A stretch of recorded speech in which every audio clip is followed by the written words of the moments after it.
Good afternoon, everybody. Welcome to Robots of Red Tape. As always, I'm your host, Nick Schutt. Happy to have Lucas Petty, aka the AI Daddy, here with me today. How you doing, sir?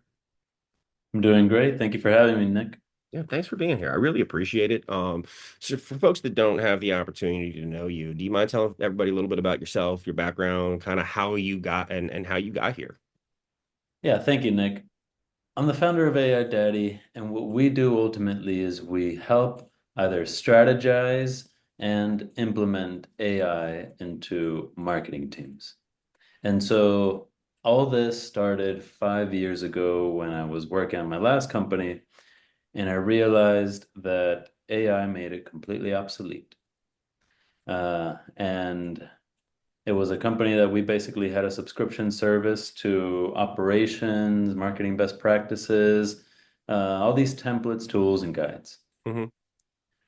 And a friend gave me early access to ChatGPT before it came out in end of 2022, Hmm. because he was working for OpenAI, and I just realized, holy guacamole, everything's about to change. And while I might have industry best practice templates, I can't compete with a tool that will create a process, a framework, a guide, a checklist exactly for tailored to me, Hmm. tailored to needs. And so I jumped ship instantly, Hmm. went all into AI, decided to create social media platforms and not just read about this or think about this, but take action and teach it and share what I was learning. And so I blew up. I think it took about 3 or 4 months before I got over 100,000 followers. I was literally at such a early stage, uh, and I got so much momentum because it was when all the hype was starting, but no one knew what the hell the hype was. Hmm. And I got paid by every every AI tech startup that you can imagine. I got paid to test their tools in the early days, make videos sharing how they worked, what I thought about them, giving them reviews. And with time, I had investors reaching out asking how, where should we investing? You know the 3, 5 players in this specific AI space. What are your thoughts about them? Hmm. And this whole time that I was just saying yes to every opportunity that came my way in regards to AI, because I was trying to learn and figure out where I was going to fit, I saw hundreds of AI startups get created every month, but also an equal amount disappear every month Hmm. because big players in the space would, you know, a Fortune 500 company would release their AI feature, and now there's no point in going to this small, obscure startup, Hmm. right? And so I knew I didn't want to fall into developing my own technology. I know the margins, selling a subscription, it's, the unicorn story that everyone kind of salivates and chases after. I just knew that wasn't me and Hmm. that it wasn't right for me. And what I realized was this whole time I was educating people on how to use this new technology and how to integrate into their companies. I kind of just had a light bulb moment of, oh, people have been asking me to keep doing this, and I'm like, no one else is. At the time when I started, McKinsey, Boston, all the top, like Deloitte, all the big consulting firms, they didn't really have a AI strategy branch fully fleshed out. Hmm. And so I felt good seeing how they were kind of creating their processes or frameworks for implementing AI. Hmm. Same pace that like I was, but recognizing like they just hired a bunch of college graduates and said, figure this out. Hmm. Uh, and because of this, I got to actually connect with a lot of those top consulting firms and be in some of those rooms talking about how to best incorporate AI in firms. And yeah, that's kind Awesome. of the origin story of everything, all the dominoes that fell into place for me to land at specializing in AI strategy and AI implementation. And the reason now we've kind of niched down specifically into marketing teams is because we found, and I think this is really critical for everyone to hear. We've done over 50 different industries, every single department, looking within these organizations and figuring out where the hell does AI give the most value. Hmm. And it ultimately comes down to your core functions like marketing, sales, customer success, your product operations. Hmm. Everything outside of that is a really nice to have, but it's hard to really measure the impact of AI in regards to ROI, revenue, cost savings, all this stuff. Uh, and when we kind of apply the 80-20 rule, the Pareto principle, marketing is where the greatest impact is having. Right now, the industry average Hmm. is 50% increase in revenue by adding AI to a department without hiring any new staff, That's incredible. Yeah. which is crazy. Hmm. Yeah, and I first, I love your story, man. Love that you saw early, you saw the vision, and you were like, I'm out. I can't. I see that we can't do this in the world. Everything's changing. That's fantastic. A lot of people, I'm sure, would double down on what they've been doing and say, "Nah, it's not gonna be like that." But I mean, like it is. Like this is, and it's I think most people don't understand how early we are in this development cycle. Like we're sitting at like 1994 right now, 94, Yeah. 95 from the internet perspective, right? Like we're all getting CDs saying, here, go online from AOL right now in the mail because, most people don't have an email. I'm with you that there's a lot of folks out there that are creating AI products because they think that like the bar has been lowered a lot from to create your own product, right? When you look at a lot of these tools out here, like Claude Code and Gemini and all these like there's so many coding tools out there to help automate code that even like vibe coding is a thing now where people I don't actually know what that means, but I've heard about it. Um, but You, go you ahead. bring up such a good point, which is this is the worst AI will ever be. Hmm. And it's crazy how fast it's moving. You mentioned like Perplexity. This is a top AI company Hmm. worth, I think now they're over 1 billion, but basically they're an AI research tool. They don't have a 5-year plan for the company. Hmm. They don't like operate beyond like the current year, and this is kind of like a common practice around a lot of the top AI companies. The tech is just moving so fast that they have to stay so lean and able to like pivot at any time, but they're working on like quarter by quarter, just looking within the year because if you this is just like a pro tip from being in the game for so long. Whatever AI tools you're currently using, remember they're the worst today that they'll ever be. Hmm.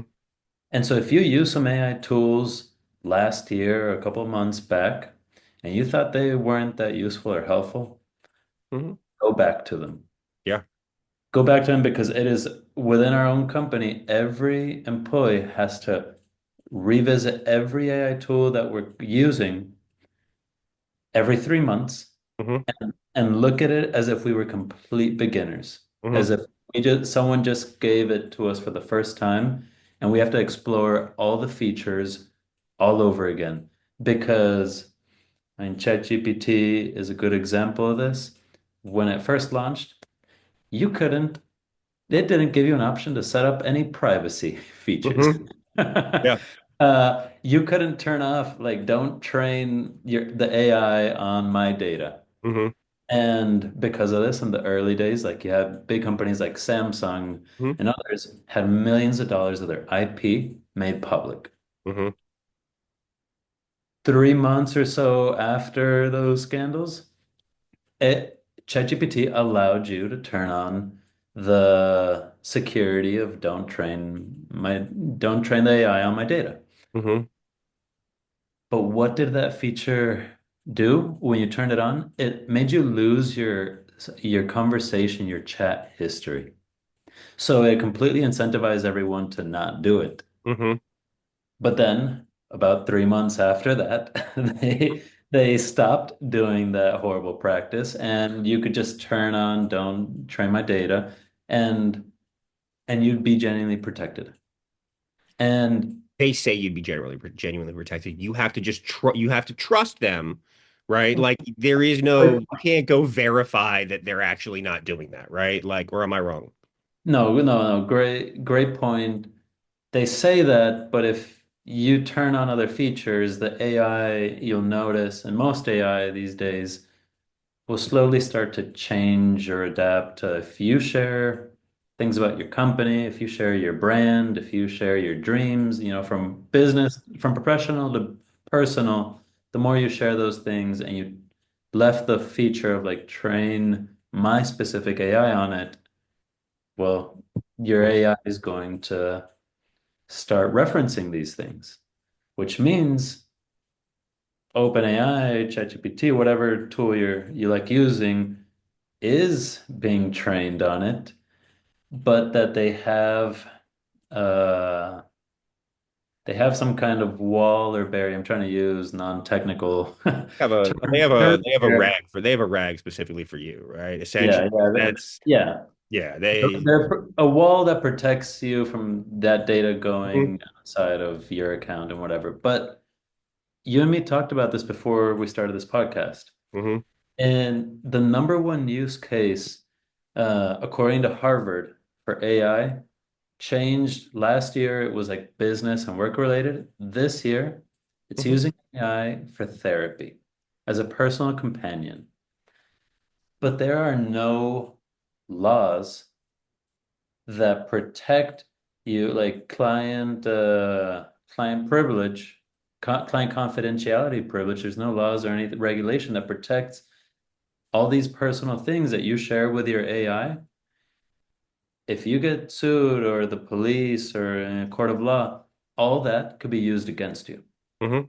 So even though the most common use case is therapy, getting help with our personal lives, I don't think it replaces a therapist because a therapist you're protected by law. Like they Right. can't use all these things against you. Hmm. There's Agreed. many cases like that where people aren't looking at the whole picture Hmm. of what using AI really means. Yeah. And also to your point about the therapy piece, so I own a therapy company. That's one of my companies. I'm in the mental health space. We do therapy and psychiatry in person and via telehealth. HIPAA does not apply at all to AI models, right? Number one, you're absolutely right. There are no protections there. And um, second, also, when I think about this case that was in Florida with character AI, where like I want to say last year or the year before, a young man was on character AI, 15-year old kid.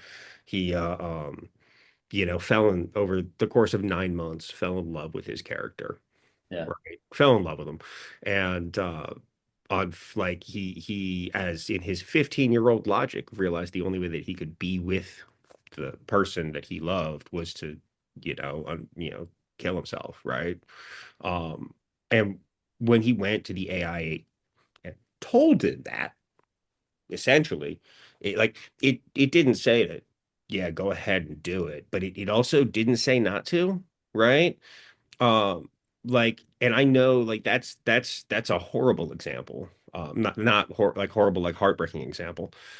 However, when you think about the liability around that, you know. But like, what happens when somebody does something horrendous because the AI told them to do it? Because the AI, right, its goal, it's designed to can keep you engaged and not to go use another tool. Well, see, I think that's one of the key points of everyone's afraid that AI is going to replace them at their job Mhm. and the company, whatever it might be. Accountability. We can't hold $100 billion tech company accountable for a task or a thing not happening in our business or Mhm. something going wrong, but we can hold an employee, a person accountable. Mhm. And so no matter how much you can automate or delegate to AI, I think our jobs and everything is changing, but I mean, people thought the internet was going to replace us. Like at every kind of big technological inflection point, we've said, it's gonna destroy jobs, it's gonna destroy Mhm. the the world, and it's scary and it's unknown, and it's this big uh threat to humanity. I still think that the way AI wins, the way it wins in business and government and real life is relationships. Mhm. At the end of the day, we still need humans to be prompting and using these AI tools. There's no point to a business, like a business is it runs because you have people who work their butts off and, provide a service or a product to people who want to buy it. You need all these relationships uh, to make these things possible. Mhm. Yes, AI can automate and plug into so many different pieces of that journey, but I just don't see people getting replaced uh, unless unless what they show and communicate is that they don't want to grow, Mhm. right? And that's just more of a culture fit issue. I don't think that's a tech issue. Mhm. Uh, because there are plenty of people who still do photography with film, Mhm. right? Yeah. Uh, but most of the money, and most of the opportunity is in digital photography. Mhm. Uh, a lot of industries, a lot of like I've I've gone I've worked with $100 million companies. People are still doing things with pencil and paper. Not even like I'm not talking Excel sheets. Mhm. Because if you're a very tech savvy company, Excel might feel primitive. Yeah. I'm saying pencil and paper Wow. and multi-million-dollar enterprises. Mhm. So no matter how fast the tech is moving, people, we move at our own pace. We can't change unless we're ready to change. Yeah. Or if we want to change, and it's okay if we don't, and it's okay if we're not ready, Right. all the opportunity isn't going to evaporate. It's just, are you capturing the early adopters? Are you capturing, the laggards? It's about meeting people where they're at. Yeah. Absolutely. I'm sure there's people out there that are still telling us that they're never going to get rid of their rotary phones and stop trying to get me to have one with buttons in it. You know what I mean? But like, absolutely there are. And I'm inclined to agree with you. I think that anytime there's a large shift like this from a like at a macro level, there's going to be attrition. There's going to be just some job functions that are lost, but there's going to be a lot of new ones that are created at the same time. And so yeah, I think that there's a lot of fear around that, and I think that there's a lot of greed running towards it of, oh, I can provide the same service and reduce my overhead. Because I'm sure that there's a lot of I'm sure that there's people that are approaching it as like I can get rid of people internally and just pocket that delta. Um, Yeah, have you seen that in the market? Obviously, having worked with a lot of companies, and kind of what do you see as far as like the indicators around that, the differing approach of, hey, I can reduce operational costs and get rid of people, or I can keep the same people and have additional operational capacity to sell more with the same overhead. Everyone, most people are confused and kind of misguided because what they hear and see is for the last couple of years, all the Fortune 500 companies have been reducing and cutting their employees by thousands, right? Like every year, cutting thousands of employees. And yes, it does have to do with AI and new technology capabilities, but mainly when you kind of like double click on that and zoom in, Hmm. it is it is because the metric historically for success and a lot of those big companies was headcount, Hmm. right? Because it was the old school metric of success for businesses. The more employees you have, the bigger you are, the more powerful you are, Hmm. so on and so on. It's like raising an army. Yep. Uh, but there's been this kind of cultural shift amongst those big tech companies that they realize, oh no, what actually matters is, the bottom line, the dollar, the efficiency. And I mean, you could see in social media videos of people posting how they went to go work at a FANG company, Facebook, Google, whatever, and they'd say how like their daily routine was not doing any work Hmm. because they had overhired. That situation isn't the average small or mid-sized company. Hmm. And it doesn't apply, and I don't think it should be followed because you're comparing apples to oranges. With the small players, what you said, not small players, they're just small businesses that are still in the early stages of growing, Hmm. getting trying to automate like $1 million process and then firing all your employees to like, stay lean and have great overhead, whatever it might be, is a horrible tactic. Yeah.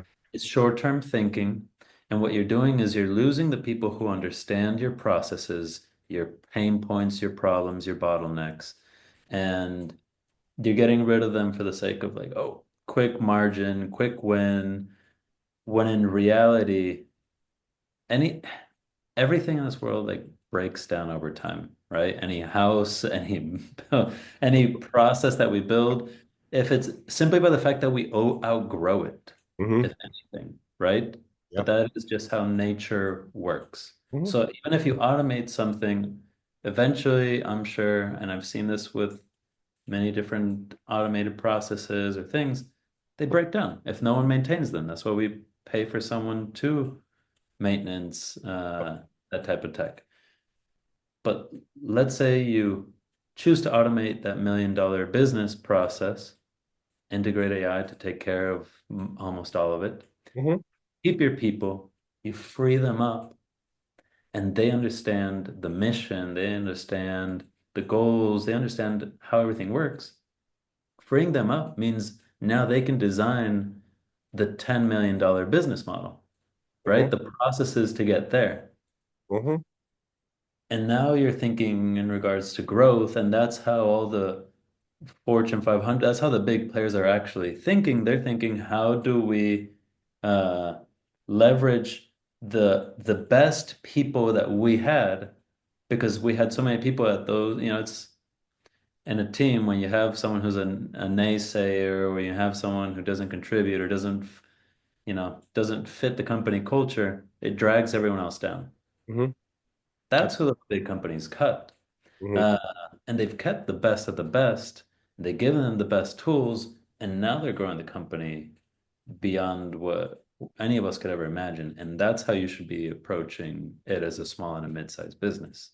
Hmm. Yeah, I tend to agree with you. Is look at it as a resource for how I as a way to make my people more productive.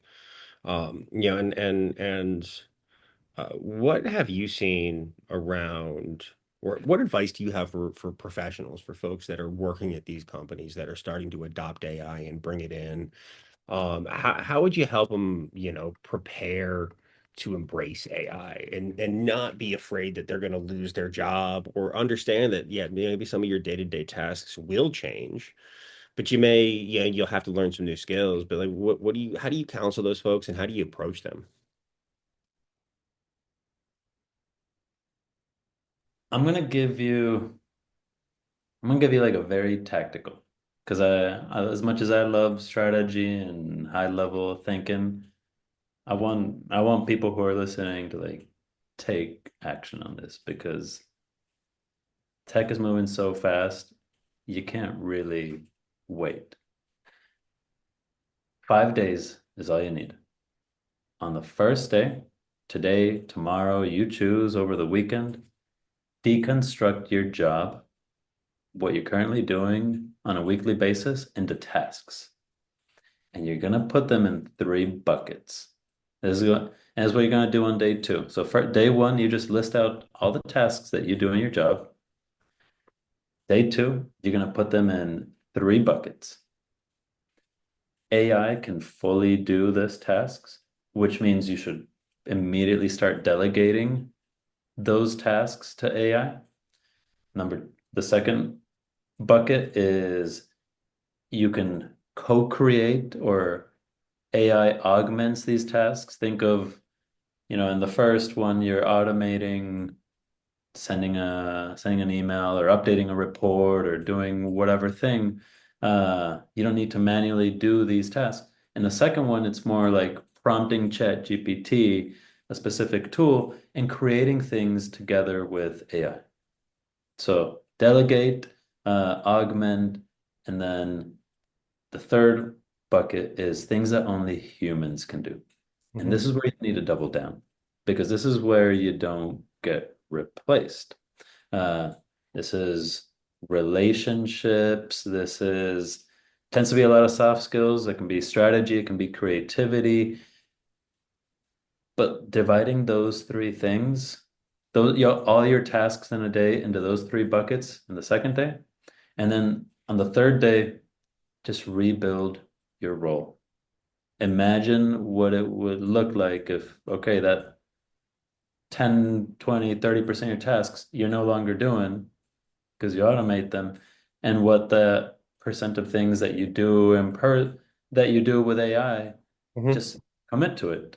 Yeah. And so then on the fourth day, design what these new workflows look like, and then on the fifth day, just look at, okay, what are the struggles? What are the resistance points that you're having to adopting and making these changes? And then kind of just slowly iterate from Hmm. there. But more than anything, just list out your tasks that you do on a daily basis, split them into those three buckets of delegate, augment, or only humans can do. And I think that is such a good framework to just you're not gonna be replaced Yeah. if you do that because you're gonna be integrating AI, but also you're gonna be doubling down on things that like Hmm. make you human that an AI could never replace you at. Hmm. No, I love that. I love that process as well. Yeah, I remember about 2 or 3 years, maybe 3 years ago, I was sitting and like yeah, an entrepreneur running a couple of companies. I was sitting and thinking about my job and what I was doing. And uh, I started thinking about like where, what are the things that only I can do? What do I do that others can't that brings value? And then thinking about how can I maximize my time, effort, and energy in those specific areas, right? So, listen, I can follow up with contractors for hours and getting their timesheets in. That's not the best use of my time, right? I can manage the day-to-day of my books. That's not the best use of my time. I can do all of the data. That's not the best use of my time. Best use of my time is people, is doing people things, interacting with people, interacting with customers, interacting with clients, interacting with like building relationships. That's what I'm best at. That and then like strategy, right? So how do I do those things more and offload the rest? And so it seems like it's the same process that I went through, just like how do I take these things and give them to AI as opposed to give them to another person? Yeah. Yeah. Yeah. I mean, I mean, honestly, that's the best question you could ask, Hmm. right? Like, how do you how do you transform your job in a way that like you don't get replaced? How do you focus on the thing that is the most important for you? And Hmm. it really does come down to whatever those passions, uh, skills are, Hmm. and your ability strategy to me, it just means your ability to prioritize. Hmm. If Yep. you get really good at prioritizing, and for everything that we just talked about, go use ChatGPT. Yeah. This is like another little pro tip, but in our company, we have the 1 minute rule.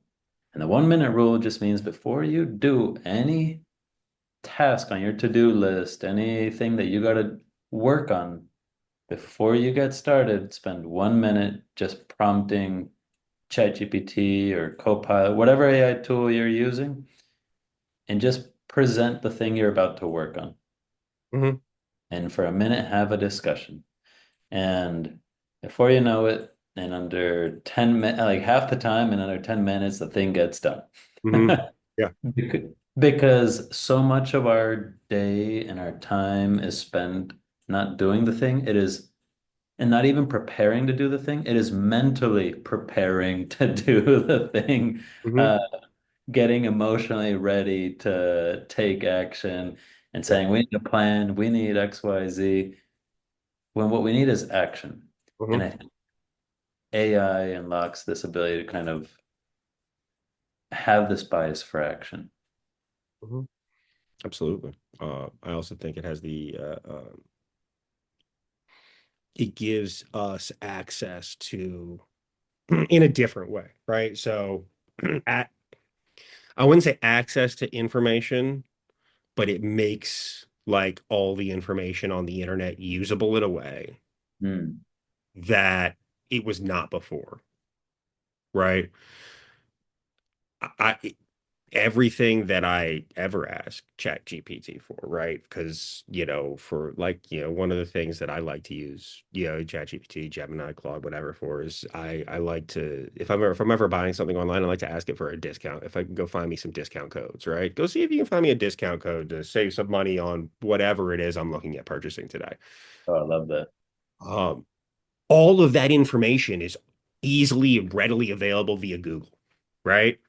Hmm. Well, it's available via Google. It's not easy, and you've got to dig through links and look, and then you spend so much time that is generally not worth the amount of time that you spend finding it. But like I just had to get into a hotel recently, and I was able to find a discount code for like a couple points off of buying of getting a hotel room, right? Been able to find saving. I used to save on rental cars, on like professional development classes, things that are like you just you probably couldn't find this if you tried, but the AI is able to do it. Yeah. Uh, it also is able to cut through the noise because I feel like, and I know with your background and having been in marketing for a long time, and in the marketing space, that like Google, like people know how to. I'm not going to say hack, but they know how to make sure that their content comes to the top of a search engine result via engine optimization and other things in a way that they didn't before, um, or that wasn't as prevalent 20 years ago. So it's a lot easier now to cut through a lot of that misinformation. It's what I've seen. Um, No, I love that. I fully agree. That's definitely a thing that we keep seeing. mhm, And I think it's important when you're using AI for research that you're turning on the right AI model, like using Perplexity that does an incredible job at listing out all the sources or all the references, or if you're using Google Gemini or ChatGPT, you've turned on the like deep research model so that links to the sources are validated, uh, rather than just the normal chat where it might be making things up. yeah. Absolutely. And then I would also agree. I agree with you. I'd also say that it's incumbent on you, whoever, when you're doing the research, not only to do that, but to go look at the links and Yeah. see, hmm, what's this source? Where'd this come from? Why is it saying this? Hmm. And then I always ask, who paid for this content to be out here? Oh, Um, I love that. yeah, as I just assume that everybody's paying. Like I assume that it's all a scam until I'm proven otherwise. Until it's proven otherwise. This is a random tangent, but Mhm. I went on a road trip recently to go hike Mount Whitney, which is Mhm. like the highest peak in the lower 48 states. The friends in the car on this road trip talking about how they were all type A, type A personality versus B personality. And it was such a big part of their identity. Mhm. And then and then I just had this like hunch, like, where the hell did this like language come from? Mhm. It came from these two scientists, these two researchers who uh, they weren't even psychologists. And the research for the study of like type A, type B people came from the tobacco industry because they were trying to find a new way to market cigarettes and saying if you're a type A person, you're more likely to be more stressed out because you're so focused on work and all these things. And that's why cigarettes are bad for you. You need to be a type B person who's more relaxed and like less, you won't smoke as much. But everyone associates themselves as like, I'm a type, like, no one wants to say I'm a type B, I'm Yeah. chill, I'm laid back and whatever, because type A is ambitious, is hardworking, but it's so interesting knowing the deeper, the Yeah. deeper story behind where all this came from. Mhm. And it's the same thing when you're getting that data or those inputs from AI, digging deep to find out what the real story is, like Yeah. you said. 100%. And that fascinating. I didn't know that specifically around that. Another one I know about that's in the similar vein is that like the genesis of all of the anti-vax movement that's happened over the last 35 years. The that all came out of a research article that came out in like 1990, like 89, 90, 91, 92, somewhere in that time frame. And the gentleman who wrote the article, first the scientific article that he wrote has been disproved and debunked. And I'm not speaking about all science relating to this. People can have their opinions. I'm saying that one specifically has been debunked. The reason he did all of that research was because the reason he wrote that paper was because he was doing research on a new vaccine delivery method, and wanted his new method to be considered the healthier one. So he started poking holes in the one that was currently being used. And then people picked up on that first article and ran with it, and have said that it's really, really unhealthy and all the other things that have come out. But it all came out of it because some guy was trying to make money. Fascinating. I mean, isn't that where everything comes from? A lot of it Some does, guy yeah. trying Yeah. A to- lot of it does, man. Absolutely. But back to the subject we're talking about out of curiosity. As you're talking, because I know you're helping all kinds of companies implement AI, and you've done it across all different parts of the organization. What are the leaders in organizations? What do you how do you like advise them on the best ways to talk to their employees about, implementing this, and how can how do you tell them about like they should go about addressing their employees' fears that, these new technologies are going to take their jobs? Yeah. So most people, and it's just normal because of curiosity and whatnot. Like most companies, they approach AI in a sense of they find some AI, they try and figure out what the hell how they're gonna put AI into the business. Uh, and they play with some AI tools, and then they try and come up with a strategy, and then they try and fit AI into their processes, and then they try to tell their people, hey, use AI. Hmm.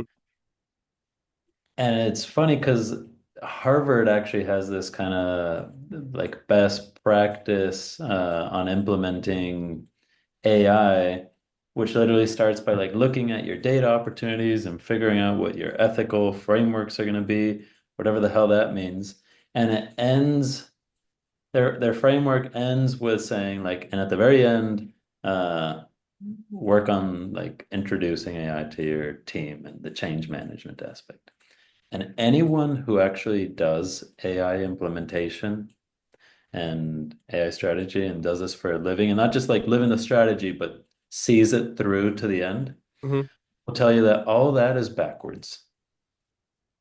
Because when you look at the research that Google, Boston Consulting Group, like a lot of big companies have, they all point to roughly the same statistic, which is 70% of AI challenges come down to people and processes. Only like 20% is tech and data related. Uh, and it makes sense because Hmm. of something you kind of just hinted at earlier, which was everyone's afraid of AI replacing them. They think of it as the Terminator, uh, when they should be thinking of it as a washing machine. Like Yeah. a piece of technology so useful that like there's just no going back. Like I'm never gonna wash my clothes by hand. No. Uh, and No. and likewise with AI, there's so many things that like there's no going back. That's why this isn't just hype like an NFT. Hmm. This is here to stay. Yeah. So recognizing that the biggest challenge is people aspect, you got to reverse that approach, and you need to start by going and talking to your people, focusing on the change management, and then having those people focus on your processes so that they find problems, bottlenecks, issues to solve, and then they can strategize and identify how will AI plug in to solve those things. Mhm.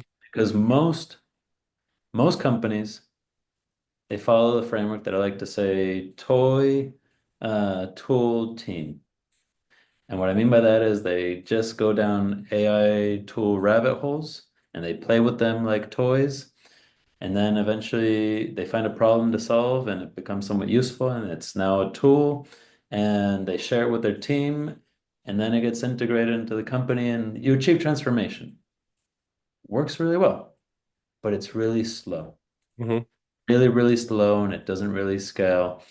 And what you need is to start by just getting the team hearing what their concerns are, their issues. How do you support them? How do you create the culture that makes them feel like you're not gonna just clone them with AI and Yeah. fire them because what you're after is, you know, over reducing overhead.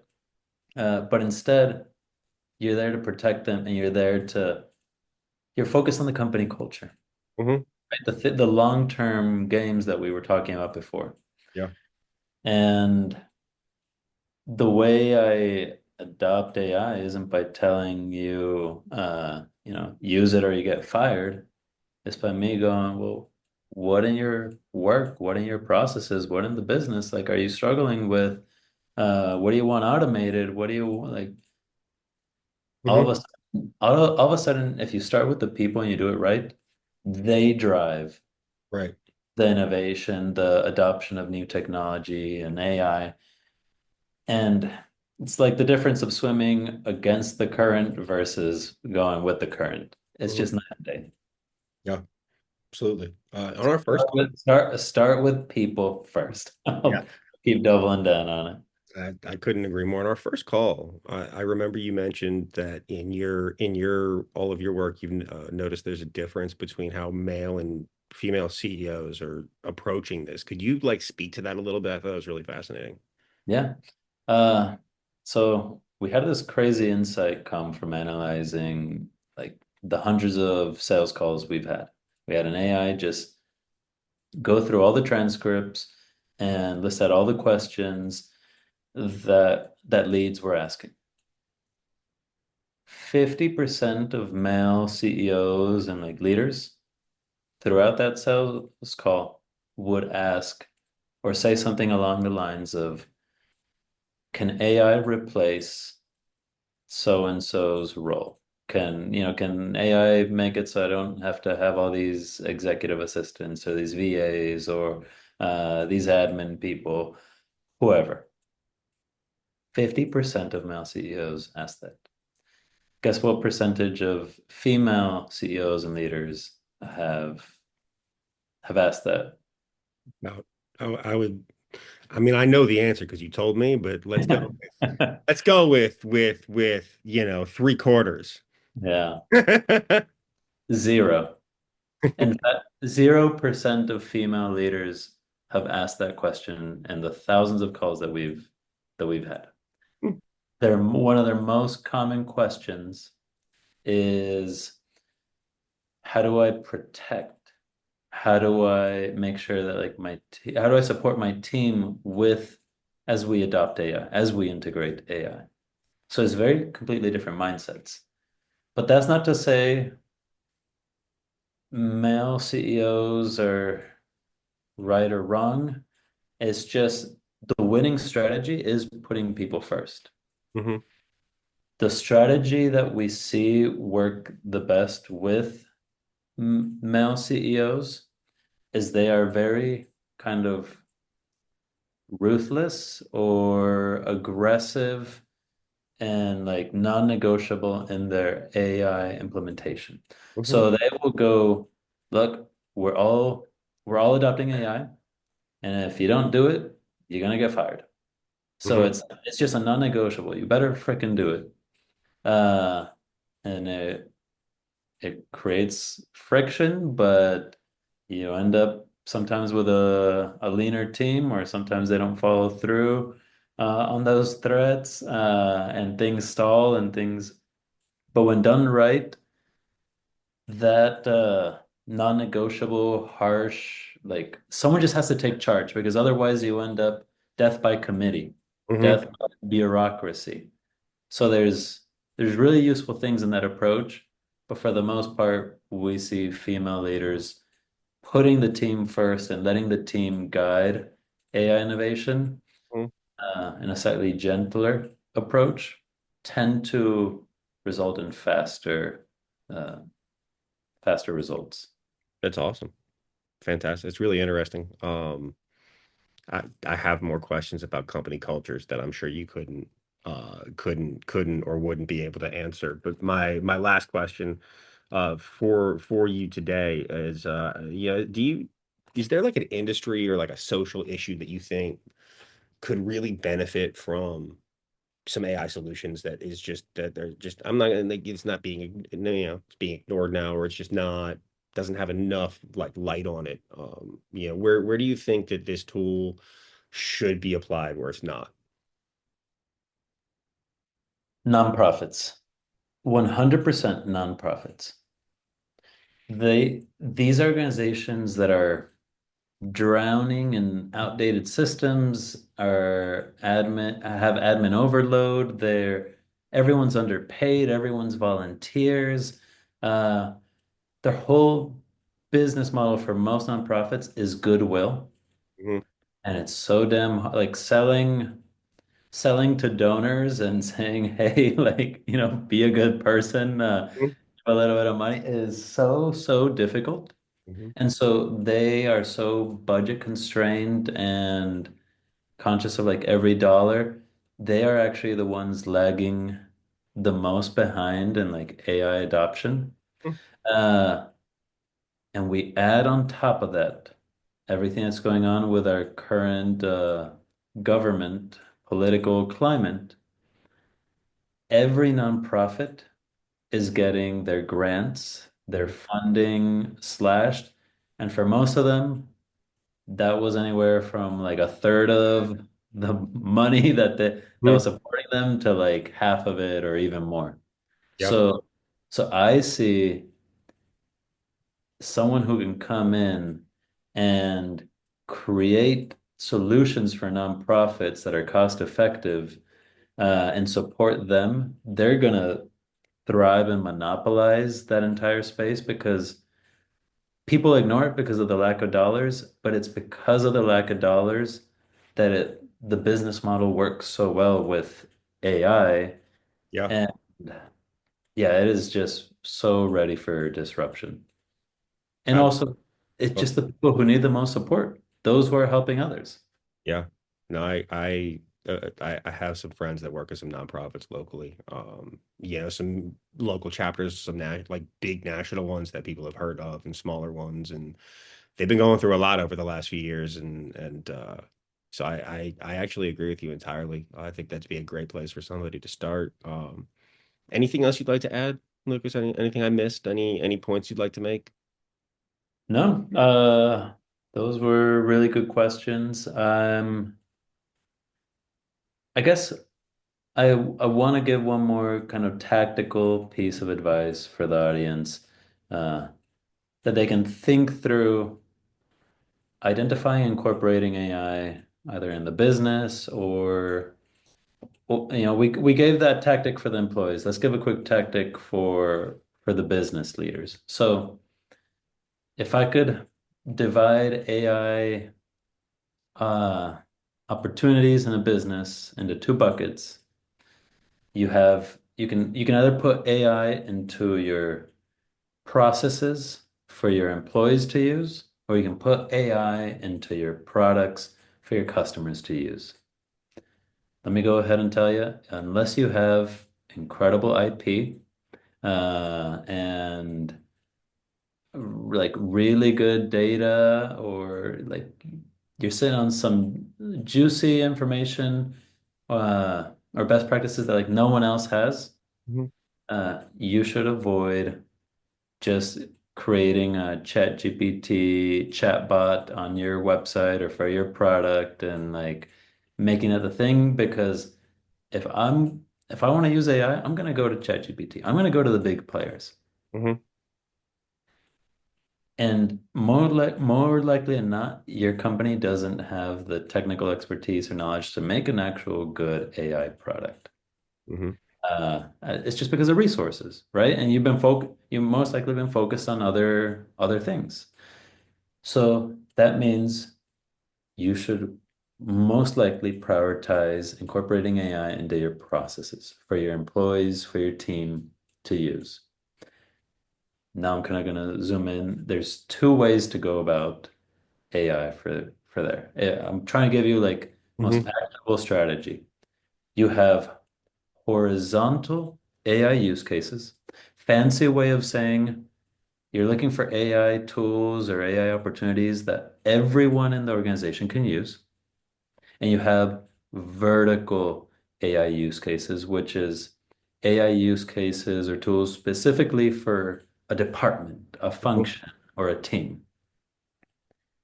Start with the horizontal if you haven't already. And an example of horizontal AI use cases are get everyone an AI chatbot, meaning ChatGPT, uh, Gemini if you all use Google, or Copilot if you all use Microsoft, so a chatbot, an AI note taker, because doesn't matter what your job is, we all have meetings. Yeah.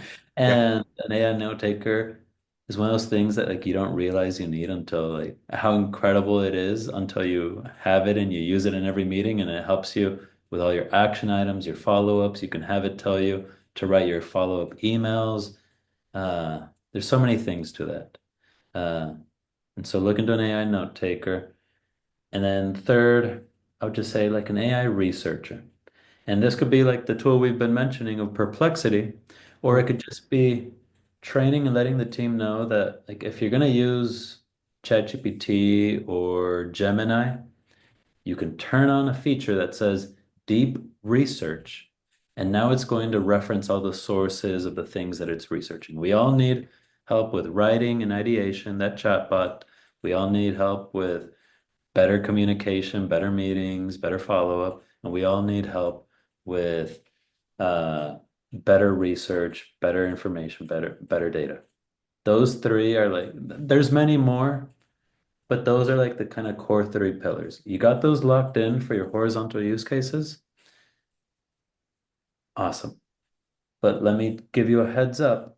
That's not where AI is gonna drive the most revenue, have the most like ROI, impact, value to the business. That's just gonna make everyone more efficient. Hmm. Real value that like if when you hear people say uh they're increasing they used AI and they increased their revenue by 50% or XYZ. It comes from the vertical AI use cases. And that just comes from finding very unique, specific tailored AI opportunities in marketing, in sales, and customer service. But a lot of the language I was using before, looking at the bottlenecks that need to be solved in the business to identify those right ones. So start with horizontal if you just want to make everyone a little bit more productive. Focus on the vertical if you want to find the things that are going to double the business overnight. Yeah, love it. Fantastic. And if you guys need help implementing them, call Lucas, reach out to AI Daddy. I know that I'm sure they'd be more than happy to have a call. Yeah. You Absolutely. can you can reach out to me at aidaddy.com or just email me directly at Lucas at aidaddy. Happy to answer any questions. Happy to nerd out with anyone who wants to talk about AI because this is what I love. Yeah, This is what I do. it's super fun, man. I really appreciate you coming on Robots and Red Tape, man. I've had a great conversation with you. Really enjoyed it. Yeah. Thank you for having me, Nick. Really, everybody, thank you for listening to Robots and Red Tape, and I hope you're having a great day.